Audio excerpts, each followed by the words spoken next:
With improved management treatment, many individuals diagnosed with TBDs are living into adulthood. With this, there comes the important conversations surrounding transition of care, addressing unique psychosocial needs, experiencing life changes and transitions. Dr. Tim Olson is the director of the Children's Hospital of Philadelphia and University of Pennsylvania Comprehensive Bone Marrow Failure Center, and he also leads several research and clinical trial studies. He has been a champion in our community in advocating for our teens and young adults. This special session is open for adults and teens. Dr. Olson will be sharing important considerations, insights, and directions surrounding teen and adult care. Thank you so much, Dr. Olson.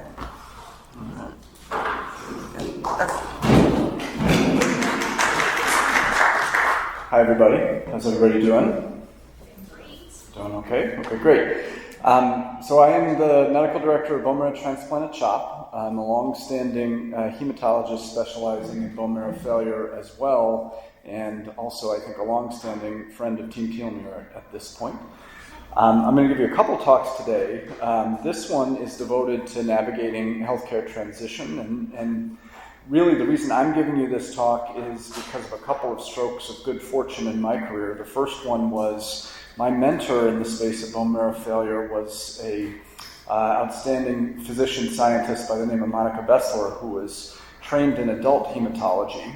And her experience was, while patients at the time did very well navigating pediatric care, if we didn't shift if we didn't have a conscientious shift to adult medicine, patients ran into a number of problems. The second stroke of good fortune is when Dr. Bessel retired, a very good colleague of mine, Dr. Daria Babashuk, took over the Bone Marrow Failure Center at Penn, and so she and I actually wrote the chapter on transition in the most recent guidelines.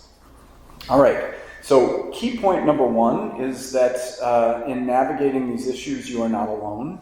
There are more than 20 million children in the United States who have chronic healthcare conditions, and nearly 1 million every year are needing to figure out how to enter the adult medical care system each year. And the most recent data suggests that up to 50 to 60% of these patients don't have sufficient discussions on how to navigate this transition. All right. Having a chronic medical condition is very challenging.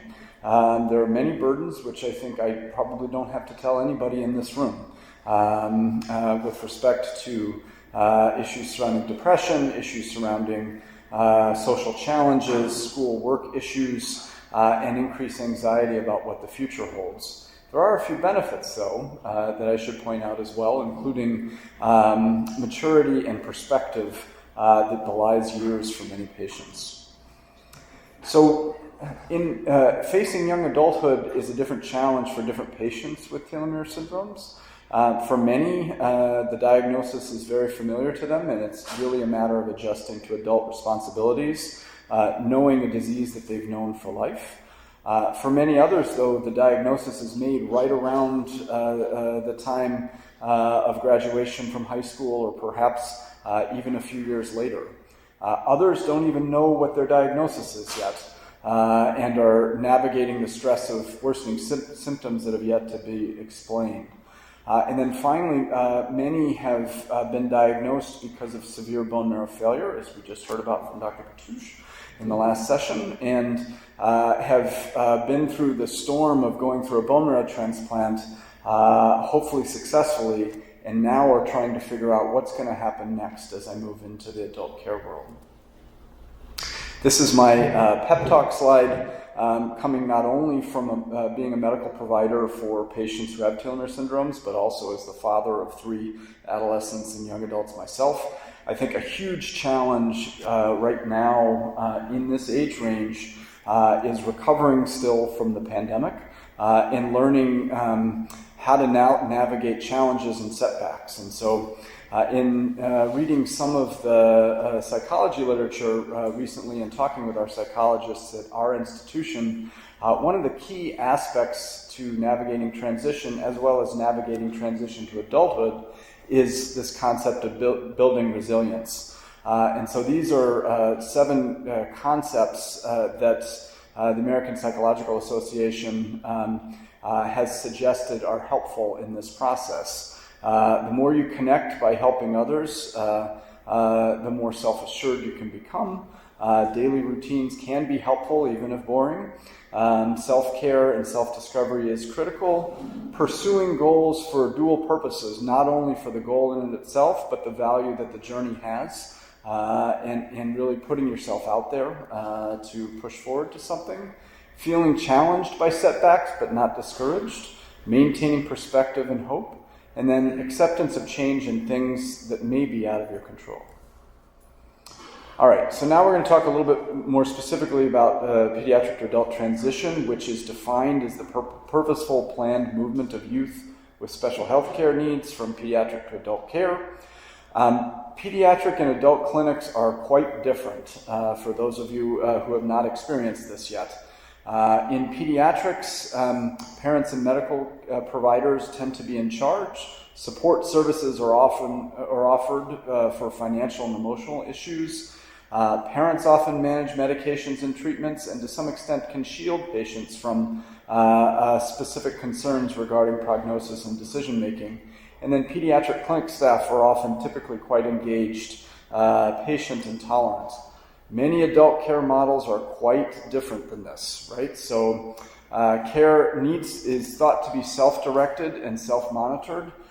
So if you're a parent of a patient going to the first adult appointment, sometimes it can be very off-putting to realize that the adult provider doesn't really want to hear much about what you have to say. They're talking directly to your teen or young adult, okay?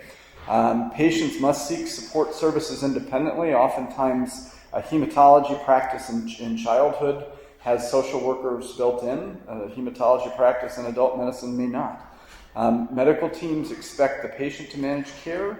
Adult clinic staff are often intolerant of many things, including being late to appointments. And then patients must make informed decisions, and they are expected to be able to handle the prognostic information they're given, both good and bad. All right. So why do teens and young adults with telomere biology disorders need transition coaching? I think this is an interesting question. I think many of us who take care of children are able to see patients well into their 20s, right? And so, those of us who are dedicated to this set of conditions, we don't necessarily need to transition immediately as patients approach adulthood. The challenge is many of the other subspecialties that we need to take care of children with telomere diseases do and will want a transition that's closer to the typical age range of transitioning to adult medicine. And even more importantly, institutional expertise may vary depending upon the types of disease complications that you have based on age, right? So if you have issues with what are considered to be pediatric issues in many cases related to telomere biology disorders, including things like failure to thrive, enteropathy, even bone marrow failure to some extent, you can get that level of expertise in a pediatric center. Once you run into some of the liver problems that we heard about earlier today, issues surrounding pulmonary fibrosis, and even head and neck cancer, most specialists that are familiar with dealing with these types of issues are going to be found on the adult medicine side of the spectrum. So what's even better is if you can be seen in a center where the pediatric and the adult programs are able to talk to each other. So the issues that are more commonly managed in childhood can still be managed by the pediatric side of things. The issues that are more commonly managed in adulthood could be managed by the adult side of things. All right, so how do you determine readiness for transition? I think there's been a lot of work on this, including by a member of our team at CHOP, Lisa Schwartz, who've identified a few different types of factors that can determine readiness for transition. So there are pre-existing factors, including social and demographic factors, healthcare access, medical status, cognitive factors. But then there are modifiable factors, and these modifiable factors are the things that we want to focus on as we prepare patients to move into the adult care world. What are the big milestones that determine when a patient is ready to transition, make that big step? So I think there are several of these, right? So lack of comfort in addressing important areas of health with a pediatric provider, feeling out of place in a pediatric clinic. The preferred family support at clinic is no longer a parent, but perhaps a boyfriend, girlfriend, spouse, or in some cases when patients become parents themselves. Subspecialists involved in the care begin to require transition per hospital policies, and then completion of formal education oftentimes is a hallmark of when patients are thinking about this transition. Pre-existing factors affecting transition specifically for patients with telomere syndromes, right? So access and insurance. How can you access regional expertise for patients or for telomere disease-specific issues? Medical status and medical risk factors. How many different subspecialists do you need in your care? How complex will the care coordination be, and who's going to be willing to step up and help with that care coordination? Neurocognitive abilities may influence the time to transition. As I just mentioned, many adult care models are unfamiliar with parents overseeing the care needs for their children. If a patient with a telomere syndrome has significant developmental delays and is incapable of assuming the mantle of guiding their own care, oftentimes the time that one transitions care services to adulthood can be affected. And then obviously social demographic factors, support systems, attitudes towards the medical system can play a role. All right, insurance is a big barrier in adult medicine, and is a little bit of a bigger barrier than it is for pediatric medicine, right? So I'll give our center as an example, right? So I'm in Philadelphia, which is at the confluence of 3 states, Pennsylvania, Delaware, and New Jersey. Our hospital has contracts with insurance companies in all 3 states. Fairly easy for me to be able to see patients. My colleagues at Penn are far more limited in seeing adult patients based on the contracts that the hospital there has, right? So there are barriers based on crossing state lines, Medicaid plan networks, and then, of course, there are limited numbers of adult providers that are familiar with TBDs as well. I just mentioned these things, so I'll just go skip ahead with that. All right.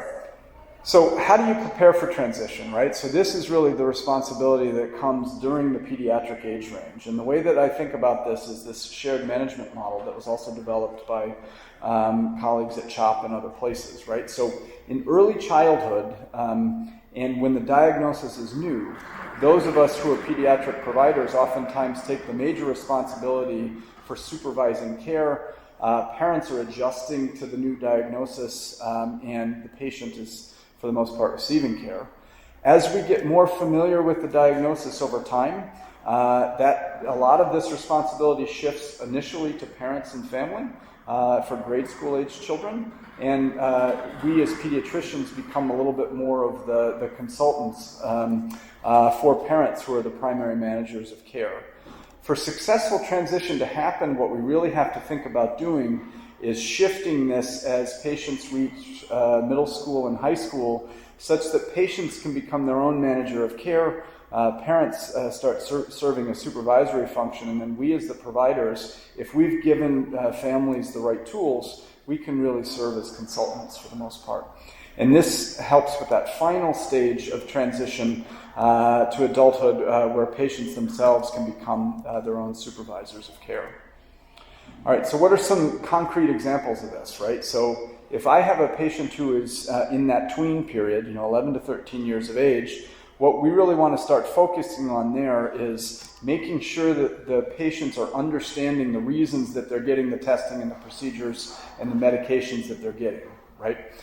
They know any of their allergies. They know how to briefly explain their diagnosis to other adults. They know their medication names. They can start taking medications without reminders. And they know how to read the labels on the medication bottles. Right?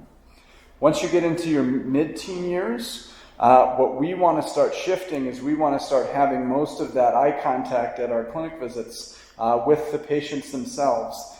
The patients are comfortable doing most of the talking about their symptoms And oftentimes, at the beginning of this process, what will happen is I'll ask a direct question to the patient shifts their eyes to their parent, and then I look briefly, and then I shift my eyes back at the patient, because what we really want to have happening here is we want to start getting them used to that one-on-one dialogue if we can, right? We want patients to know the names of their healthcare providers and why they see each, practice making appointments. They should start carrying emergency management cards, and I'm dating myself. I think now you want to start filling out the emergency app on your phone. And then start thinking about what things are going to look like in the management of their illness once they start driving, once they start managing the complexities at the end of high school, college, employment, careers. And then really by the time that you're in that 17 to 22-year-old age range, even if you're still being seen at the pediatric center, we really want to start modeling what's going to happen in the adult care world. The responsibility for scheduling, getting to appointments is the patient's. The patient is maintaining an up-to-date healthcare summary. We're learning about the adult care system. We're starting to talk about transitioning to providers as well. All right, this is a tip that I have given now, I think, at Camp Sunshine for probably like 8 to 10 years. Everybody who has this diagnosis should be able to craft a 3-sentence healthcare summary, right? And we can really start working on this at a much younger age than this. They should be able to say what their age is, their diagnosis, and a brief summary of the major pertinents that have happened in their medical history. They should understand their treatment plan, and they should be able to talk about why they're seeking healthcare at the moment that they're seeking healthcare, right? So an example of this would be, hi, my name is Tim. I am 12. I have a telomere biology disorder. I have low platelets. I have a low white count, and my doctor gives me transfusions sometimes. I need to go to the hospital when I have signs of infection. The reason I'm talking to you right now is I've started to have a cough and I feel like I have a fever, right? Just being able to get those basics down in that communication with healthcare providers is going to get you where you need to go, right? So this is something that I think many patients should be working on. In the interest of time, I'm going to skip this one because I want to make sure I have time for questions. You're okay, Tim. Oh, okay. We had someone Okay. not present, so you're okay on time. Okay, perfect. All right. I think I'll still skip that one. But thank you, though. Transition in telomere biology disorders is more than just identifying an adult hematologist, right? So transitioning hematology care is only part of the issue. There are so many subspecialists that are involved in the care of you or your children or whoever the family member is in your family who is affected by this, right? If you don't listen to anything else that I've said today, these next 2 slides are the most important things, right? So what I firmly believe is important to optimize care for patients with TBDs is the establishment of a medical home. And the concept of medical home is really a concept of a way of thinking about healthcare that is coordinated and patient and family centered, right?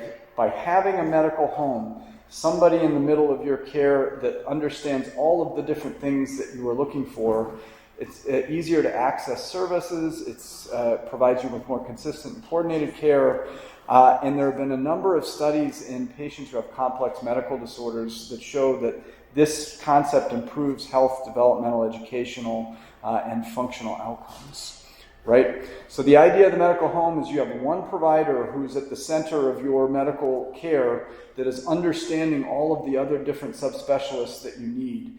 And there's not one size fits all as to who this medical home is. Many types of providers can provide this. A dedicated pediatrician, a dedicated family practice physician. In children, oftentimes it's a pediatric hematologist or a member of the bone marrow transplant or bone marrow failure teams that fill this role. But in adult medicine, this is a little bit more complicated, right? Should this be an adult hematologist? Maybe, maybe not, right? If you've already been through a bone marrow transplant and the hematology system is working, and there's not a hematologist in your area that's very familiar with telomere syndromes, maybe the right person is a primary care physician with working with a regional or even a national specialist in telomere syndromes to try to make sure that you're getting all of the screening that you need. A medical home can look very different for different patients, but the key is you really want somebody at the center of your care that understands all of the different things that you need. As you're transitioning to adult care, right, the tip is to avoid transitioning your medical home and your subspecialty care at the same time if you can avoid it, right? If a young adult is remaining near their hometown where their current medical home is, then maybe it makes sense to transition that medical home first, then specialist, or maybe the opposite is okay too. If somebody is moving out of state or moving even to a different country, the most critical element is to identify who's going to be at the center of that wheel first, in my opinion. And organizations like Team Telomere have created lists of local and regional experts that can help you figure out who that might be if your young adult is moving. A couple of final thoughts. Remember, as you're approaching age 18, to think about advanced care planning. Healthcare power of attorney is really a critical element to be thinking about and establishing. Documents the person who is going to be selected to be your voice for healthcare decisions if you can't speak for yourself, right? That's a key piece. Thinking about things like living wills and advance directives may be relevant, may not be relevant immediately, but the healthcare power of attorney is relevant as you approach 18. Tips for college. This is another thing that comes up once in a while. Think about this early. Don't think about this as you're driving to college to begin the fall semester of your first year, right? You want to make sure that the student health services have medical records on file. You want to think about how you're going to get your medications when you're there.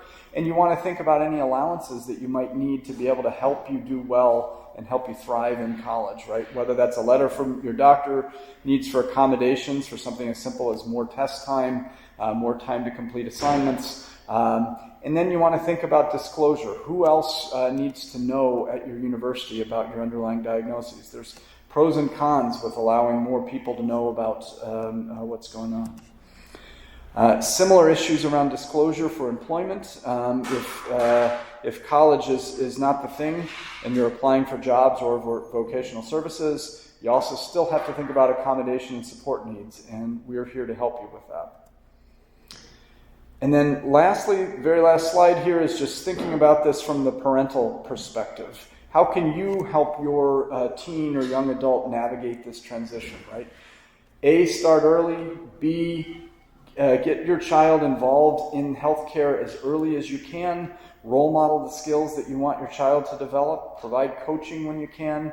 Plan for transitions and insurance coverage when the time comes. And discuss career and educational options in the context of how you're going to be able to pursue your goals in terms of a career in the setting of the disease symptoms that you have, and how to optimally do that without letting those disease symptoms get in the way of those goals.